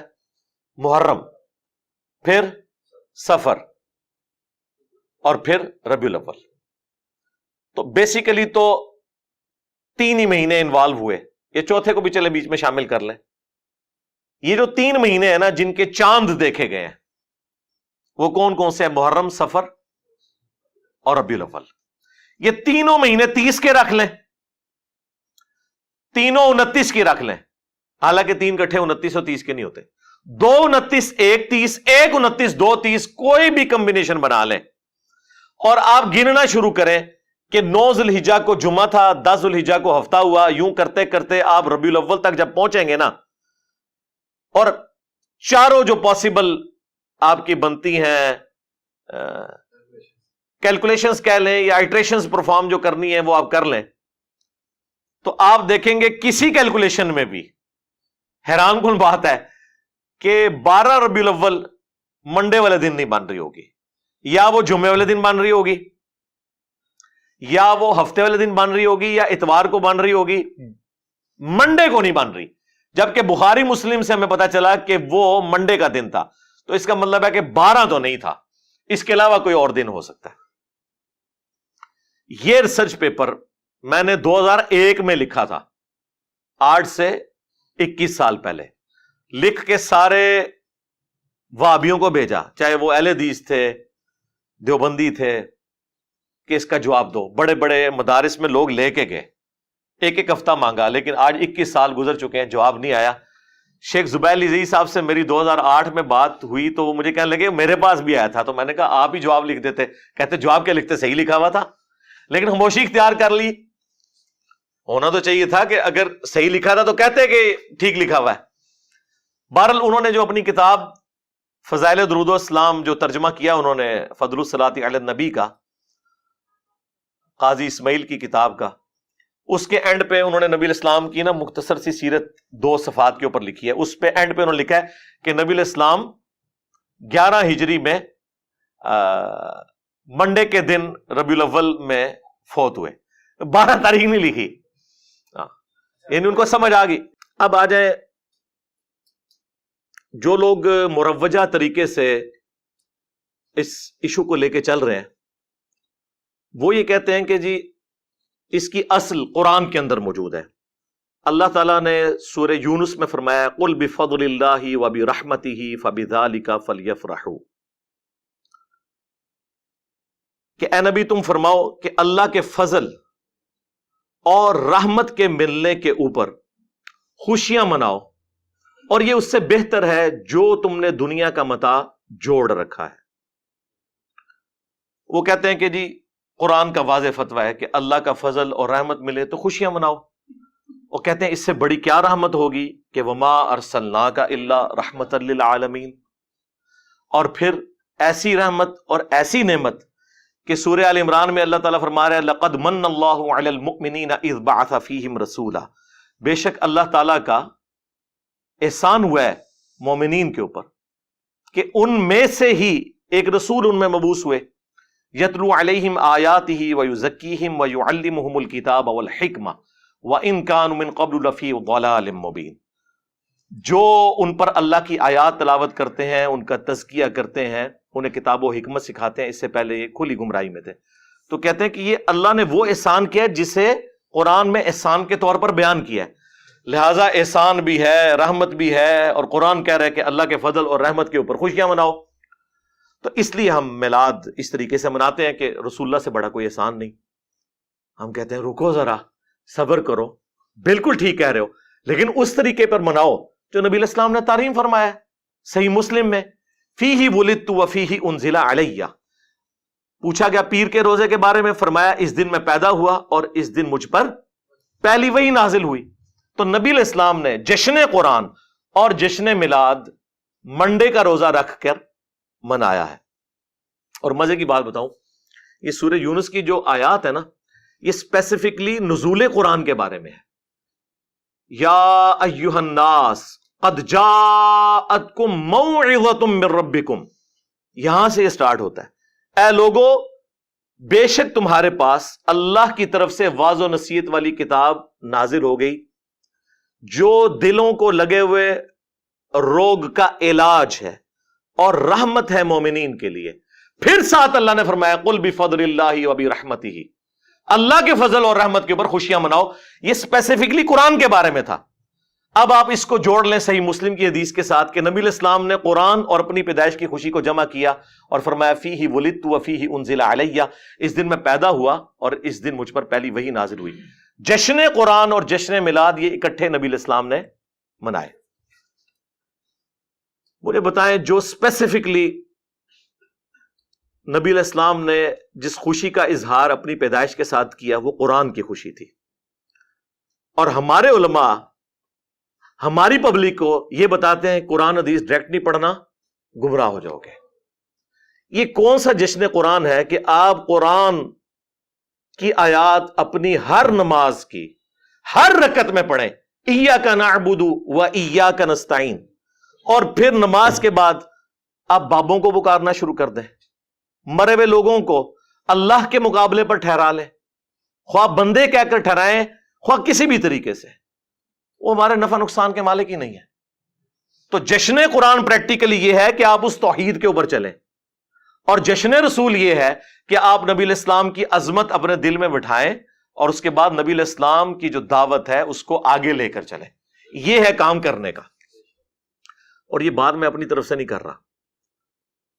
ربیع الاول کے اس موقع پر میں تمام مسلمانوں سے ریکویسٹ کروں گا کہ سورۃ الاعراف کی جو آیت نمبر 157 ہے نا، اسے ایک دفعہ ضرور کور کریں تاکہ آپ کو پتا چلے کہ بینگ امتی ہماری کیا رسپانسبلٹی ہے میلاد کے حوالے سے، کہ نبی علیہ السلام کی جو دنیا میں تشریف آوری ہے، آپ کی جو پیدائش ہے، اس میں سے ہم نے رزلٹ کیا نکالنا ہے، اور کون سے اہل ایمان ہیں جن کے ایمان کو اللہ تعالیٰ نے قبول کیا ہے۔ یہ 157 نمبر آیت ہے، اسپیسیفکلی نبی علیہ السلام کے حوالے سے کہ ان پر ایمان لانے والے لوگ کون سے ہیں۔ الذین یتبعون الرسول النبی الامی، یہ وہ لوگ ہیں جو پیروی کرتے ہیں، اتباع کرتے ہیں نبی امی کی۔ نبی امی ام القری یعنی مکے کے رہنے والے، اور امی ان معنوں میں کہ نبی علیہ السلام نے دنیا میں کسی سے تعلیم حاصل نہیں کی تھی، آپ لکھنا پڑھنا نہیں جانتے تھے، اور یہ آپ کا عیب نہیں تھا، آپ کی خوبی تھی، کیونکہ سورۃ العنکبوت میں اللہ تعالیٰ نے فرمایا کہ اگر یعنی اس قرآن کے نزول سے پہلے نہ اپنے دائیں ہاتھ سے آپ کچھ لکھ سکتے تھے، نہ کتاب میں کچھ پڑھ سکتے تھے، اگر ایسا ہوتا تو یہ بات کافروں کو شک میں مبتلا کر دیتی کہ یہ کتاب آپ نے خود لکھی ہے۔ ڈاکٹر اقبال کا شاعر ہونا خوبی ہے، ہمارے نبی کا شاعر ہونا خامی ہوگی۔ وما علمناہ الشعر وما ينبغی لہ، ہم نے ان کو شعر کہنا نہیں سکھایا اور نہ یہ ان کی شان کے لائق ہے۔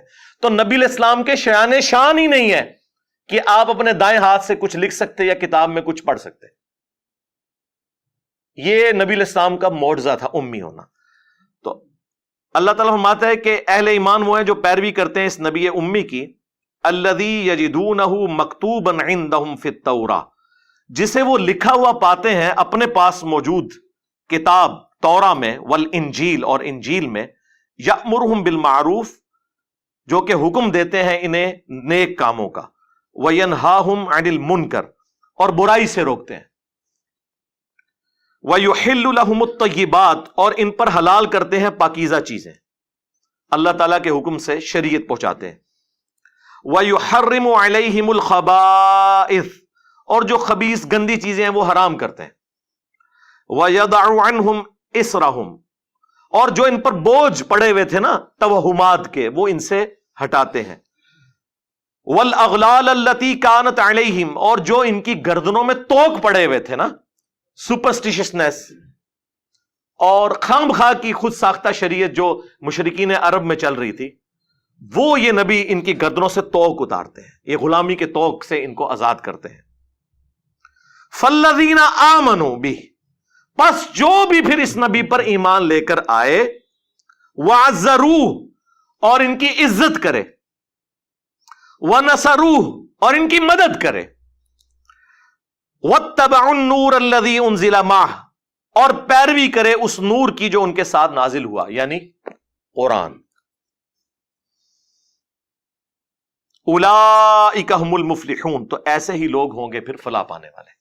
یعنی اہل ایمان کی رسپانسبلٹی ہے سب سے پہلے کہ نبی علیہ السلام کی عزت کرنی ہے، اس کے بعد ان کی مدد کرنی ہے دین کے معاملے میں۔ ظاہر نبی علیہ السلام تو اللہ کے ریپرزینٹیٹو بن کے آئے نا اس پلانٹ ارتھ پہ، اور اس کے بعد جو ان کے ساتھ کتاب نازل ہوئی ہے اس کی پیروی کرنی ہے، تب آپ ہوں گے کامیاب۔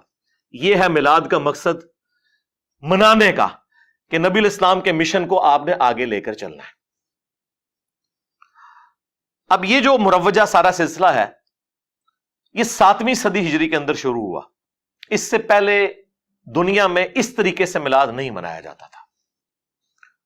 604 ہجری میں ایک ایوبی بادشاہ تھا، صلاح الدین ایوبی کی نسل کے اندر. وہ آپ کو پتا ہے ایوبی سلطنت بھی قائم ہوئی، پھر اس کے بعد سلطنت عثمانیہ تو اسے بھی سپرسیڈ کر دی. اب یہ آپ کو ارطغرل ڈرامے کی وجہ سے کافی ساری چیزیں پتہ چل چکی ہیں.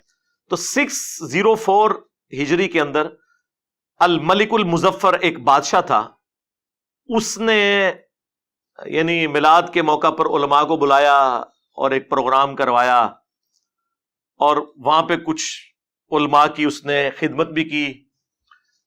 ایک نے بیچ میں خوش ہو کے کتاب بھی لکھ دی میلاد شریف کی برکات کے اوپر، اور پھر ایک سلسلہ سٹارٹ ہو گیا. یعنی آج سے آلموسٹ آپ سمجھ لیں 800 سال پہلے، یعنی پہلے 600 سال میں یہ مروجہ طریقہ نہیں تھا. اور یہ وہ باتیں ہیں خود اعلیٰ حضرت بریلوی نے بھی لکھی ہوئی ہیں فتاوی رضویہ کے اندر. جو کام آج سے 800 سال پہلے اور رسول اللہ کی وفات کے 600 سال بعد شروع ہو، اس کام کو اس طریقے سے نہ کرنے والا گستاخ رسول کیسے ہو سکتا ہے؟ اور اس پر آپ یہ کیسے شعر پڑھ سکتے ہیں کہ سوائے ابلیس کے جہاں میں سبھی تو خوشیاں منا رہے ہیں؟ ویسے تو کہتے ہیں ہم اسے مستحب سمجھتے ہیں، لیکن اس کے ساتھ ایمان جوڑ دیا ہوا ہے. جو چیز شروع 600 سال بعد ہوئی، اور پھر 1588 عیسوی کے اندر، آج سے آلموسٹ آپ سمجھ لیں 450 سال پہلے، جب سلطنت عثمانیہ اپنے عروج پہ تھی، انہوں نے پریکٹیکلی تینوں براعظموں میں پھیلی ہوئی سلطنت عثمانیہ اس میں 12 ربیع الاول کی چھٹی اناؤنس کر دی، جو آج تک پاکستان میں بھی چل رہی ہے. یہ اصل میں جو اس پورے معاملے کو گود لیا ہے وہ سلطنت عثمانیہ نے لیا ہے، اور وہ پوری دنیا کے اندر پھیلا. سعودی حکومت کے آنے سے پہلے مکہ مدینے میں بھی میلاد کے جلوس نکلتے تھے. خود شاہ ولی اللہ دہلوی نے اپنے جو وہ زمانے کا ذکر کیا کہ جب میں حرمین گیا تو میں نے وہ میلاد کے جلوس دیکھے. یہ سارا کچھ ہوتا تھا 1925 سے پہلے.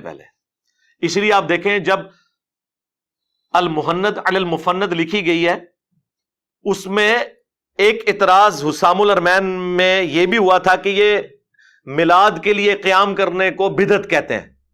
تو اس کے جواب میں پھر علماء دیوبند نے کلیریفیکیشن دی کہ ہم میلاد کو بالکل ٹھیک سمجھتے ہیں، بلکہ انہوں نے کہا میلاد تو بہت بڑی چیز ہے، ہم تو نبی علیہ السلام کے گدے اور اس گدے کے پیشاب کے ذکر کو بھی اپنے لیے سادہ سمجھتے ہیں، ہم کیوں میلاد کے خلاف ہوں گے؟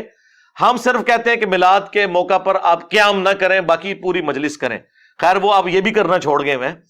اور اس وقت انہوں نے جواب ان کو یہ دیا تھا، اور فیصلہ ہفت مسئلہ جو امداد اللہ مہاجر مکی نے وہ 7 مسائل جو لکھے، اس میں میلاد والا بھی ہے، وہ تو خود منایا کرتے تھے. بعد میں خیر چونکہ تھوڑا ہارڈ لائنر ہو گئے دیوبندی اہل حدیث کے ساتھ رہ کے، اور پھر یہ انہوں نے رائے جدا کر لی، ورنہ پرانے بزرگ یہ سارے کام کرتے رہے.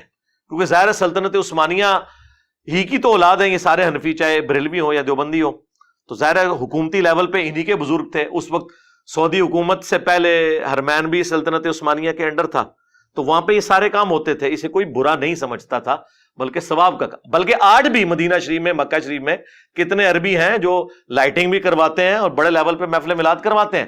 وہ چونکہ وہاں کے شہری ہیں، ان کو اس طرح سعودی حکومت کوئی ہاتھ ڈال نہیں سکتی، تو وہ سارے پروگرام اس طریقے سے بھی چل رہے ہیں. لیکن میں آپ کو بتا رہا ہوں یہ 7ویں صدی ہجری میں شروع ہوا، اس کے بعد پھر سلطنت عثمانیہ نے اسے گود لیا، اور آج یہ حال ہے کہ جو اس مروجہ طریقے کو نہ لے کے چلے اسے کہتے ہیں یہ گستاخ ہے. ہم کہتے ہیں اگر یہ گستاخی کا فتویٰ ہے تو پھر خلفائے راشدین پہ بھی لگاؤ. اس طریقے سے اگر میلاد منانا ہے، اور ہمیں بتاؤ کہ مولا علی علیہ السلام جب 5 سال تک کوفے میں رہے، جو تینوں خلفاء کے ساتھ رہے، کوئی حدیث چھپی ہوئی تھی تو ان کو تو پتہ چل گئی ہوگی. تو کوفے کی جامع مسجد میں ہر سال جو محفل میلاد ہوتی تھی، اس میں نعت کون پڑھتا تھا، اس میں تلاوت کون کرتا تھا، اور جلوس کی قیادت کون کرتا تھا، اور عمار بن یاسر کی کس سبیل کے اوپر ڈیوٹی ہوتی تھی، اور حضرت حسن و حسین جو ہیں وہ کون سا لنگر اس وقت تقسیم کرتے تھے.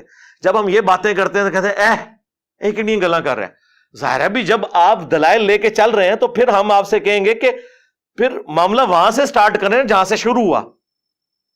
اگر وہاں نہیں ہوا تو آپ ہم پہ گستاخی کے فتوے لگا رہے ہیں. اور یہ 7ویں صدی ہجری مسلمانوں پہ افتاد بن کے ٹوٹی. سنیوں نے تو مسلمانوں پہ یہ ظلم کیا کہ مروجہ طریقہ یہ شروع کیا. شیعہ نے یہ ظلم کیا کہ ایک فاطمی بادشاہ تھا شیعہ کا، سلطان قلاوون. اس نے ایک منت مانی تھی کہ میرا اگر یہ کام ہو گیا تو میں قبر رسول پہ جا کے گنبد رکھ دوں گا. 678 ہجری میں میلاد شروع ہوا، 604 ہجری میں سنیوں کے زیر قیادت، اور 678 ہجری میں، یعنی یہ 7ویں صدی ہجری بنتی ہے، 6 پوری ہو کے تو 7ویں میں اس نے لکڑی کا ایک گنبد بنوایا اور اسے لا کے قبر رسول کے اوپر رکھ دیا. اس وقت اس کا کلر سفید تھا، گرین کلر تو بہت بعد میں سلطنت عثمانیہ نے اس کو کیا، پہلے سفید گنبد تھا.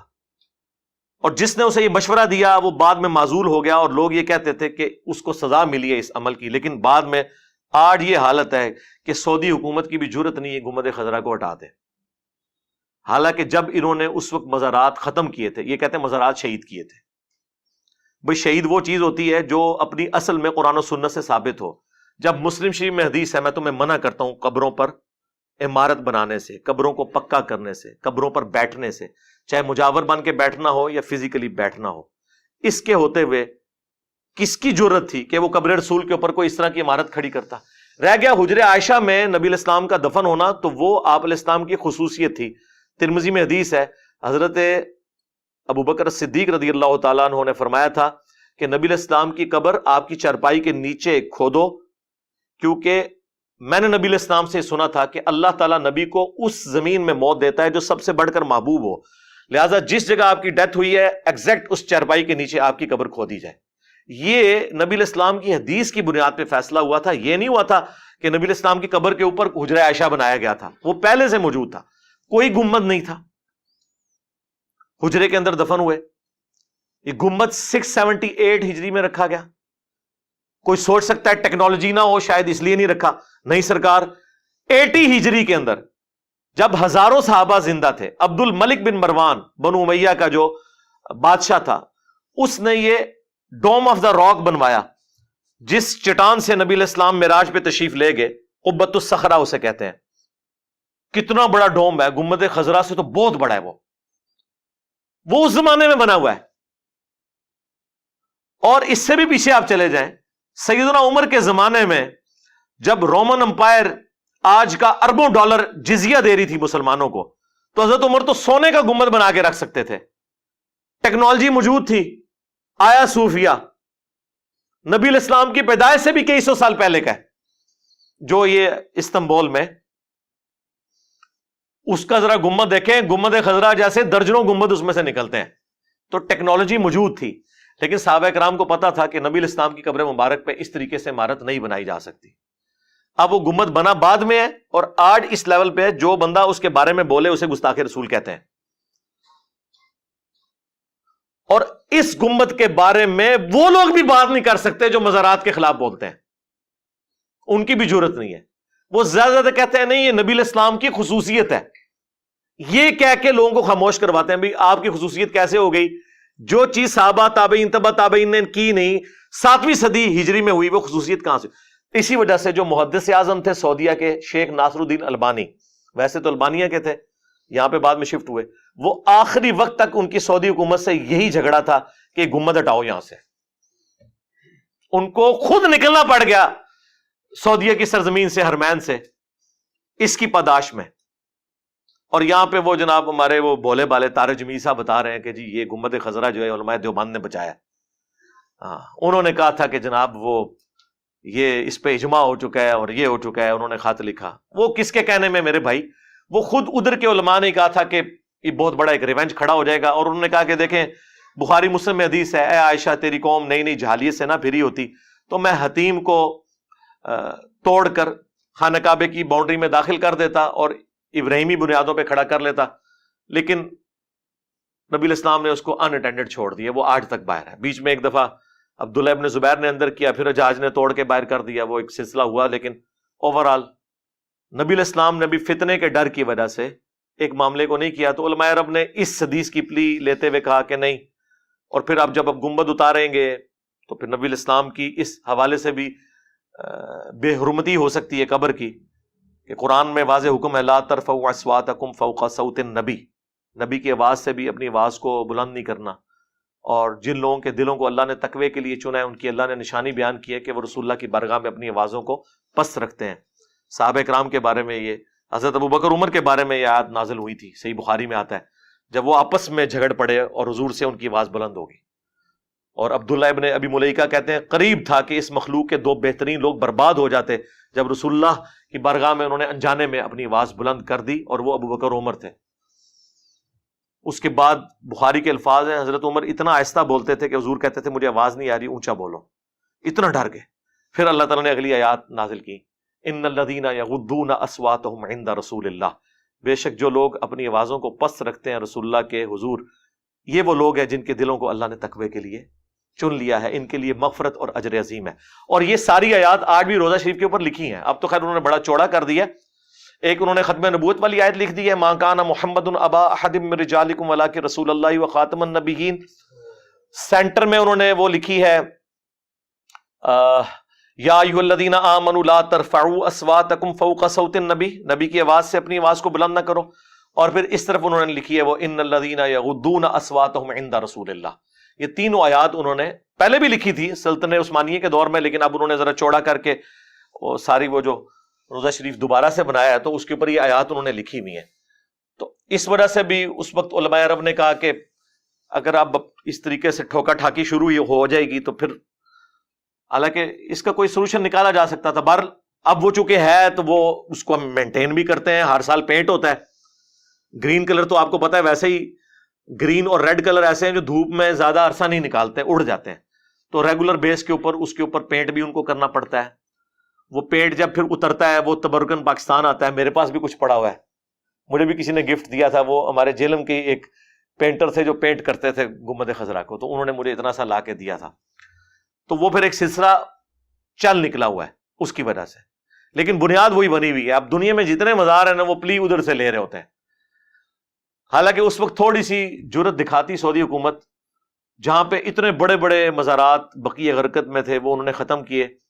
گنبد خضرا کو بھی اس وقت، اب بہرحال مجھے بھی لگتا ہے کہ اتنا آسان کام نہیں ہے، کیونکہ میڈیا کا دور ہے اور میجورٹی تو ان لوگوں کی ہے جو اسے جائز سمجھتے ہیں، حکومتی لیول کے اوپر بھی. اب حالات و واقعات بہت مشکل ہیں ان کے لیے ایسا کرنا. بہرحال یہ میں نے آپ کو بتایا کہ 7ویں صدی ہجری کے اندر ایک میلاد کا تحفہ سنیوں نے مسلط کیا اس امت کے اوپر، اور یہ گنبد خضرا کا تحفہ شیعہ نے مسلط کیا، جو آج تک اس کا بوجھ یہ امت اٹھائی پھر رہی ہے اس حوالے سے کہ جو اس کے بارے میں کوئی جائز بات بھی کرتا ہے الٹا اس کے اوپر گستاخی کا فتویٰ لگا دیتے ہیں. پھر اکثر لوگ آپ کو یہ بھی کہتے سنائی دیں گے جی دیکھیں جی اقبال ڈے مناتے ہیں، جناح ڈے مناتے ہیں، انڈیپینڈنس ڈے مناتے ہیں، اپنے بچوں کی برتھ ڈے مناتے ہیں، تو نبی الاسلام کی برتھ ڈے نہ منائیں. ہم کہتے ہیں ضرور مناتے اگر اس کا تعلق دین کے ساتھ نہ ہوتا. چونکہ نبی الاسلام ایک ریلیجس پرسنالٹی ہیں، آپ کے بارے میں آپ نے جو بھی عقیدہ کلیم کرنا ہے وہ بڑی ذمہ داری سے کرنا ہے. وہ اللہ کے پیغمبر ہیں صلی اللہ علیہ وآلہ وسلم، ان کے ساتھ ہمارا دین اور آخرت جڑی ہوئی ہے. آپ کے ساتھ کوئی بھی ایسی چیز منسوب کرنی ہوگی تو نبی الاسلام کی اجازت کے بغیر، آپ کی تعلیمات کی روشنی کے بغیر یہ پاسبل نہیں. اور وہ تعلیمات وہی ہیں فیہ ولدت وفیہ انزل علیہ. میں پیر کا روزہ اس لیے رکھتا ہوں کہ اس دن میں پیدا ہوا اور اس دن مجھ پر پہلی دفعہ وہی نازل ہوئی. اچھا بعض لوگ پھر وہ پلی لیتے ہیں، دیکھیں جی جدید دور ہے، اس میں یہ طریقے اڈاپٹ کیے جاتے ہیں. ہم دیکھیں گستاخانہ فلمیں اور کارٹون پہ پلے کارڈ اٹھاتے ہیں، تو یہ بھی طریقہ آپ نے اڈاپٹ کیا ہوا ہے. مسجد میں قالین، اے سی، پنکھے، لائٹنگ، تو ہم میلاد کی لائٹنگ نہیں کر سکتے. اللہ کے بندو یہ وہ ساری چیزیں ہیں جو دین کی اصل کو سپورٹ کرنے والی ہیں، اور اس کی اصل صحیح مسلم میں موجود ہے. جب کچھ غریب لوگ مسلمان ہوئے، نبی الاسلام کے چہرہ مبارک پہ ناگواری کے آثار آئے، آپ نے صحابہ کو ترغیب دلائی، مسجد نبوی میں خطبہ دیا، تو ایک انصاری اٹھا اور گھر سے اتنا بڑا بورا لے آیا سامان کا، لا کے مسجد نبوی کے سین میں رکھا. اس کو دیکھ کے لوگ اتنے امپریس ہوئے کہ اس نے اتنی ہمت دکھائی ہے، حالانکہ اتنا امیر آدمی نہیں تھا وہ. تو باقی لوگ بھی اپنے گھروں میں گئے اور پورا مسجد نبوی میں ایک ڈھیر جمع ہو گیا. نبی الاسلام اتنے خوش ہوئے، آپ نے فرمایا جس نے اسلام میں اچھا طریقہ جاری کیا، یعنی جس طرح اس انصاری نے کیا، جتنے لوگ اس پر عمل کریں گے اس کا ثواب اس کو ملے گا اور ان کے ثواب میں بھی کمی نہیں ہوگی. سنتن حسنتن کے الفاظ ہیں, ہاں بدعتن حسنتن نہیں ہے.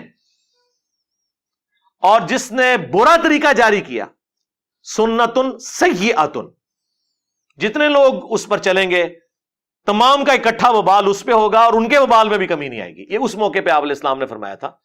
تو دین اصلی جگہ موجود ہو اس کے لیے آپ کچھ کرتے ہیں.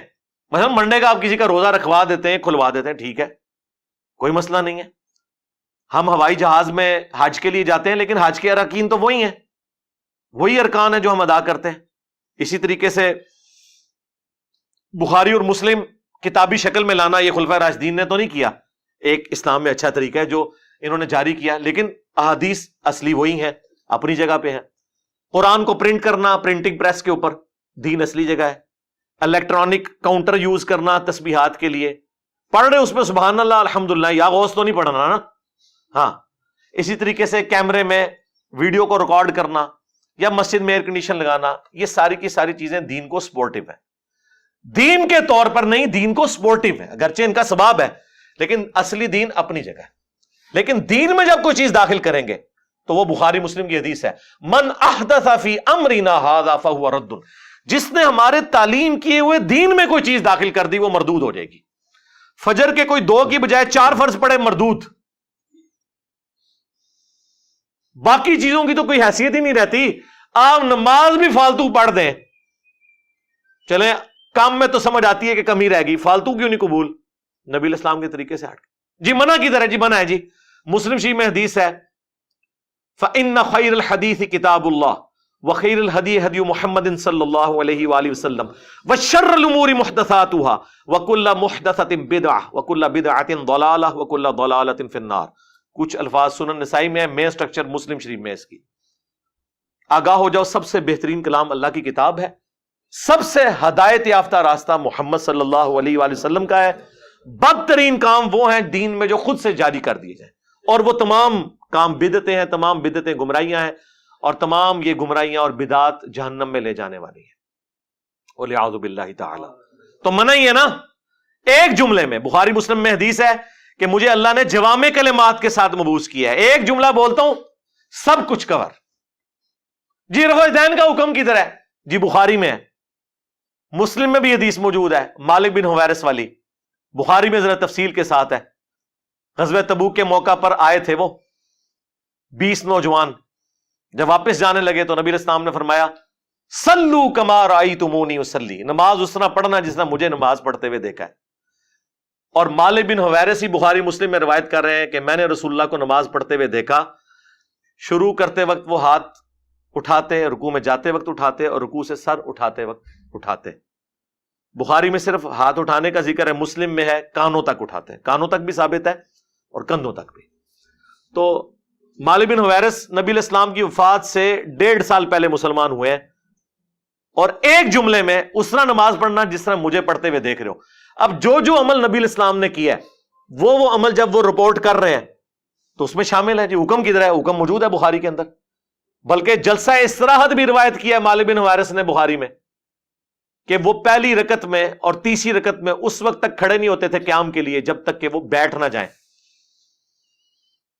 اس کے علاوہ بھی بخاری میں نبی علیہ السلام نے تیزی سے ایک صحابی کو نماز پڑھتے ہوئے دیکھا تھا, تو اس میں آپ علیہ السلام نے کیا فرمایا تھا, سکون سے نماز ادا کرو, تکبیر کہو, پھر قرات کرو, پھر رکوع میں, پھر جب پہلا سجدہ کرو تو بیٹھ جاؤ, پھر دوسرا سجدہ کرو, پھر بیٹھو, اور پھر اگلی رکعت کے لیے کھڑے ہو. اس میں جلسہ استراحت کا حکم ہے, 6251 نمبر حدیث ہے صحیح بخاری کے اندر. تو یہ جوامع کلمات ہے. جب نبی علیہ السلام نے کہہ دیا کہ میرا طریقہ اس کے علاوہ گمراہی ہے تو منع.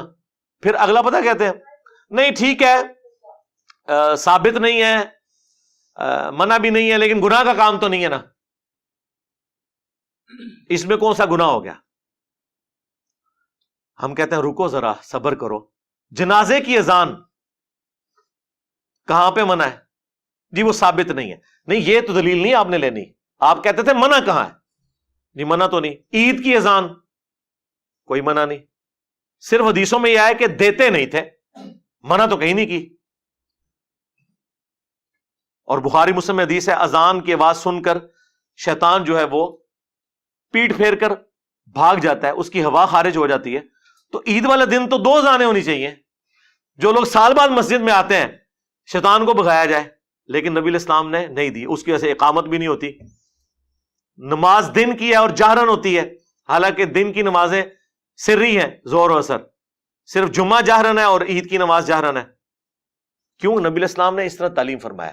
منع نہ جنازے کی اذان ہے نہ عید کی. پھر وہاں کہیں گے نہیں ثابت نہیں ہے. بس آپ کو جواب مل گیا کہ آپ بھی جو کچھ کر رہے ہیں وہ ثابت نہیں ہے. اس کو آپ گستاخی کی کیٹیگری میں لے جا کر اور ایک جذباتی طریقے سے اپنے معاملات کو لے کے چلنا یہ بالکل غلط ہے. پھر وہ کہتے ہیں دیکھیں قرآن میں آیا وَأَمَّا بِنِعْمَةِ رَبِّكَ فَحَدِّثْ، اپنے رب کی نعمتوں کا خوب چرچا کرو. تو رسول اللہ سے بڑی کون سی نعمت ہے؟ اس لیے ہم پھر نہ چرچا کرنے کے لیے روڈوں پہ نکلتے ہیں، روڈیں بلاک کرتے ہیں تاکہ مریض جو ہیں وہ ہاسپٹل نہ پہنچ سکیں، بچے سکولوں اور کالجز تک نہ پہنچ سکیں. ظاہر ہے یہی کچھ ہی ہو رہا ہوتا ہے نا. آپ ذرا پنڈے چلے جائیں، پورا ربیع الاول کا مہینہ انہوں نے جلوس نکالنے ہوتے ہیں، ہر روز کوئی نہ کوئی سڑک ایک بلاک کی ہوئی ہوتی ہے انہوں نے. بھائی چاہے 12 ربیع الاول کا جلوس ہو، چاہے 10 محرم کا جلوس ہو، چاہے وہ دیوبندیوں کا 1 محرم کا جلوس ہو، یہ سب کے سب کنٹرول انوائرمنٹ میں ہونے چاہیے. روڈز کو بلاک کرنا، رسول اللہ آج دنیا میں تشریف لے آئے بفرض محال، تو آپ علیہ السلام اس چیز کو پسند فرمائیں گے کہ آپ لوگوں کو تکلیف دے کے یہ سارے اعمال کر رہے ہو؟ یہ بالکل غلط پلی لیتے ہیں. پھر وہ کہتے ہیں دیکھیں جی بخاری میں ایک حدیث ہے کہ ابو لہب کی ایک لونڈی تھی سویبہ، وہ ابو لہب نے حضور کی پیدائش کی خوشی میں اسے آزاد کیا، تو مرنے کے بعد کسی نے خواب میں دیکھا تو اسے اس انگلی سے رطوبت پلائی جاتی ہے. یہ بے سند روایت ہے، چلیں اسے آپ ٹھیک بھی مان لیں، ایک خواب بیان ہوا. اس میں سے یہ کہاں ثابت ہو گیا کہ اس روایت کی بنیاد پہ نبی علیہ السلام ہر سال 12 ربیع الاول پہ لونڈیاں آزاد کرتے تھے، یا خلفائے راشدین لونڈیاں آزاد کرتے تھے، یا یہ جو کہتے ہیں وہ لنگر پکا کے ایک دفعہ حضور نے تقسیم کیا. سنن کبریٰ البیہقی میں آتا ہے اور المعجم الکبیر طبرانی میں. حالانکہ وہ نبی علیہ السلام نے اپنا عقیقہ کیا تھا، میلاد نہیں منایا تھا، ورنہ تو ہر سال منا رہے ہوتے. اس طرح چیزیں لیتے ہیں، وہ آدھا سچ بڑا خطرناک ہوتا ہے، اس کے ساتھ چیزیں جوڑ لیتے ہیں. پھر وہ کہتے ہیں کہ جی نبی علیہ السلام جب ہجرت کر کے مدینہ شریف آئے تو بنو نجار جو آپ کے ننہال سے تھے، ان کی بچیوں نے مدینے کی چھتوں پر کھڑے ہو کر یا محمد یا رسول اللہ کے نعرے لگائے تھے. بالکل لگائے تھے، کیونکہ نبی علیہ السلام سامنے تشریف لائے تھے، ہجرت کی خوشی میں آپ کو ویلکم کیا تھا. آج بھی رسول اللہ سامنے تشریف لائیں، ہم لبیک یا رسول اللہ کے نعرے لگا کے آپ کو ریسیو کریں گے. اس میں میلاد تو ثابت کہیں نہیں ہوتا. یہ تو نہیں تھا کہ ہر سال جب ہجرت کی ڈیٹ آتی تھی تو بچیاں چھتوں پہ چڑھ کر طلع البدر علینا اور یہ سارا کچھ پڑھتی تھی. وہ ایک ایونٹ تھا، اس ایونٹ کو اس وقت سیلیبریٹ کیا گیا. پھر وہ کہتے ہیں کہ جی لائٹنگ کا ثبوت تو اس حدیث میں ہے جو مسند احمد میں ہے، دلائل النبوہ کے اندر بھی ہے اور مشکات میں موجود ہے. بالکل صحیح حدیث ہے. نبی علیہ السلام نے فرمایا میں اللہ کے ہاں اس وقت بھی خاتم النبیین لکھا ہوا تھا جب آدم علیہ السلام ابھی مٹی اور پانی کے درمیان تھے. میں دعائے ابراہیم ہوں، میں عیسیٰ کی بشارت ہوں، میں اپنی والدہ کا وہ خواب ہوں جو انہوں نے پیدائش کے وقت دیکھا کہ ان کے لیے ایک روشنی ظاہر ہوئی جس کی وجہ سے شام کے محلات بھی ان پر روشن ہو گئے. وہ کہتے ہیں اس سے لائٹنگ ثابت ہوتی ہے.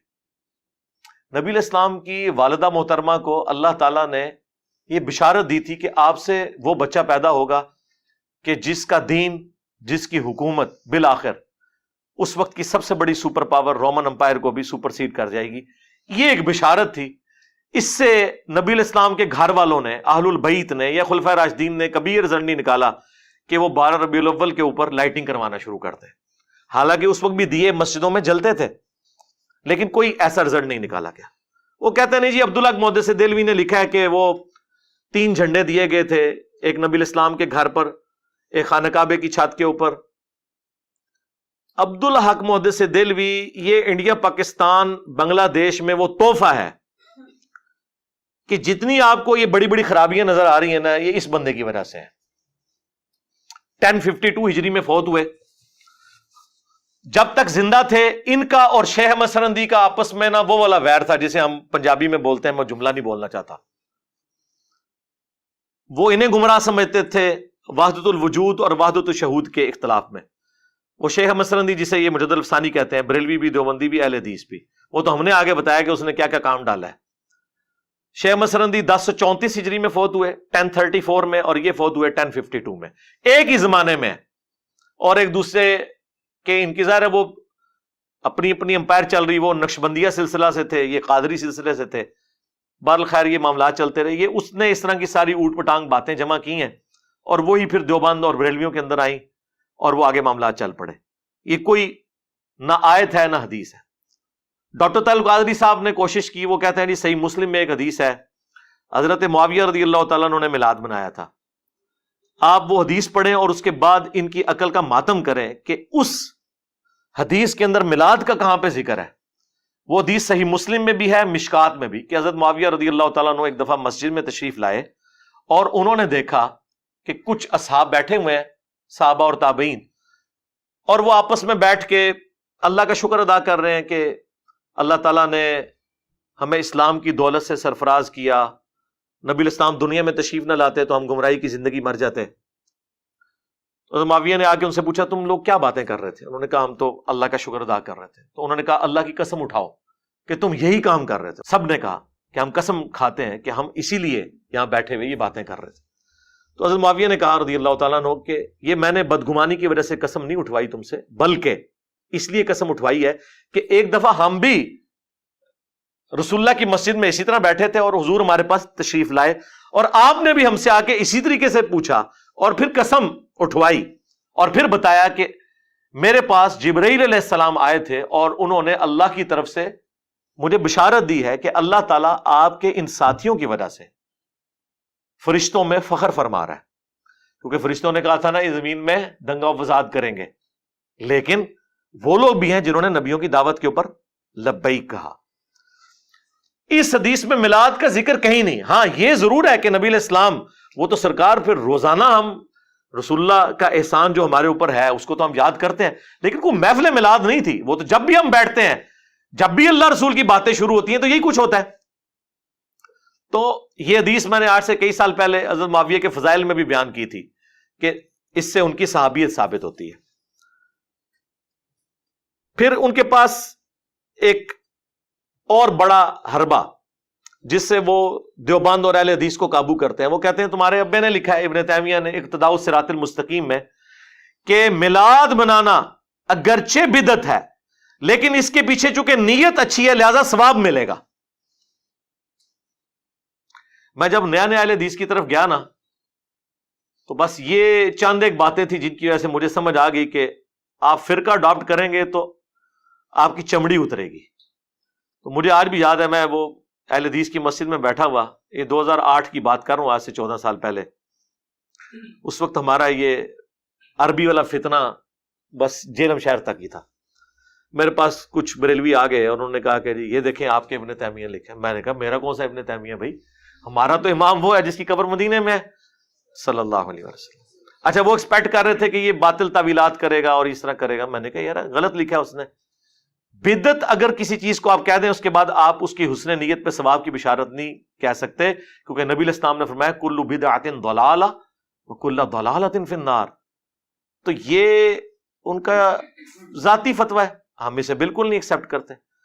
اب دارالاسلام نے جب وہ کتاب چھاپی ہے نا تو اس کے فٹ نوٹ پہ یہ تو ان کی جرت نہیں ہوئی کہ وہ ابن تیمیہ کو غلط کہیں، نیچے انہوں نے لکھ دیا البتہ اگر کسی کو پتہ چل جائے کہ یہ بدعت ہے تو پھر نہیں کرنی چاہیے۔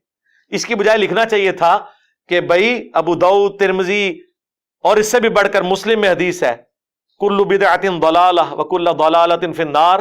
تو ہمارے جو بزرگان دین نے جو کچھ لکھا ہے یہ احادیث کی روشنی میں بالکل غلط لکھا ہے، ہم اس فتوے کو آن نہیں کرتے۔ لیکن یہ فٹ نوٹ نہیں لگایا انہوں نے، انہوں نے لکھا کہ جب پتہ چل جائے تو پھر اس کو وہ میرے بھائی دنیا میں جتنی بھی بدعتیں ہیں نا وہ ثواب کی نیت سے ہو رہی ہے۔ یہ محرم کے جلوس جو نکل رہے ہیں اس میں جھولے، پنجے، گھوڑوں کے نیچے سے گزرنا، یہ وہ اپنے لیے آخرت کی سعادت سمجھ رہے ہیں، تو ثواب تو پھر ان کو بھی ملے گا اگر یہی فتویٰ ہو۔ جب یہ ساری باتوں کے آپ علمی جواب دے دینا تو پھر ایک جذباتی اعتراض ہے جس کا جواب صرف یہاں سے آپ کو ملے گا. وہ کہتے ہیں جی چھوڑ دیں ساری باتیں, 12 ربیع الاول کا دن ہے,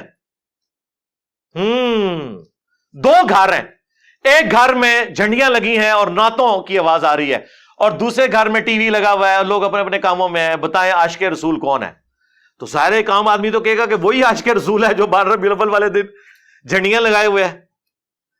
اور دوسرا جو ہے اس کو تو خوشی نہیں ہے, وہ کہتے ہیں پھر ہم صحیح تو کہتے ہیں سوائے ابلیس کے جہاں میں سبھی تو خوشیاں منا رہے ہیں. ہم کہتے ہیں رکو ذرا, صبر کرو. 12 ربیع الاول سے بھی 2 مہینے پہلے 10 محرم کا ایک دن آیا تھا.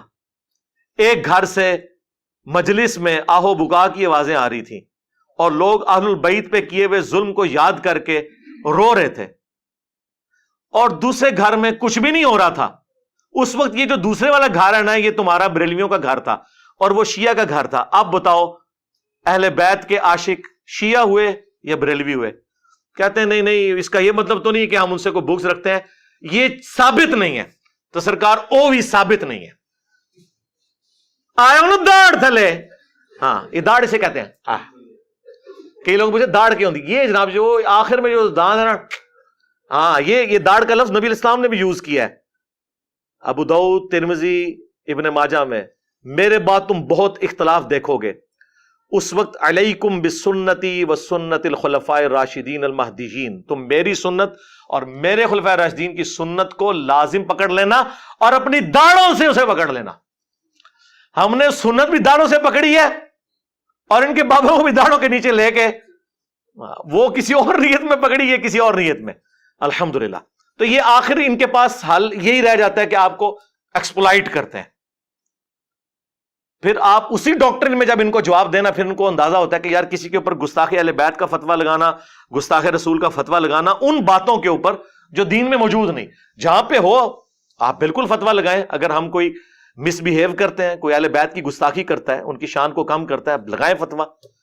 کوئی نبی علیہ السلام کی گستاخی کرتا ہے, آپ ضرور فتویٰ لگائیں. لیکن وہ کام جن کاموں کو شروعی بعد میں کیا حکومتی لیول پہ آپ کے بادشاہوں نے, ان کی بنیاد پہ آپ لوگوں کے اوپر فتوے لگائیں, تو اپنی اداؤں پر غور کریں. صلو علی محمد وآل محمد, اللہم صلی علی محمد وعلی آل محمد واصحاب محمد وازواج محمد وامت محمد اجمعین الی یوم الدین.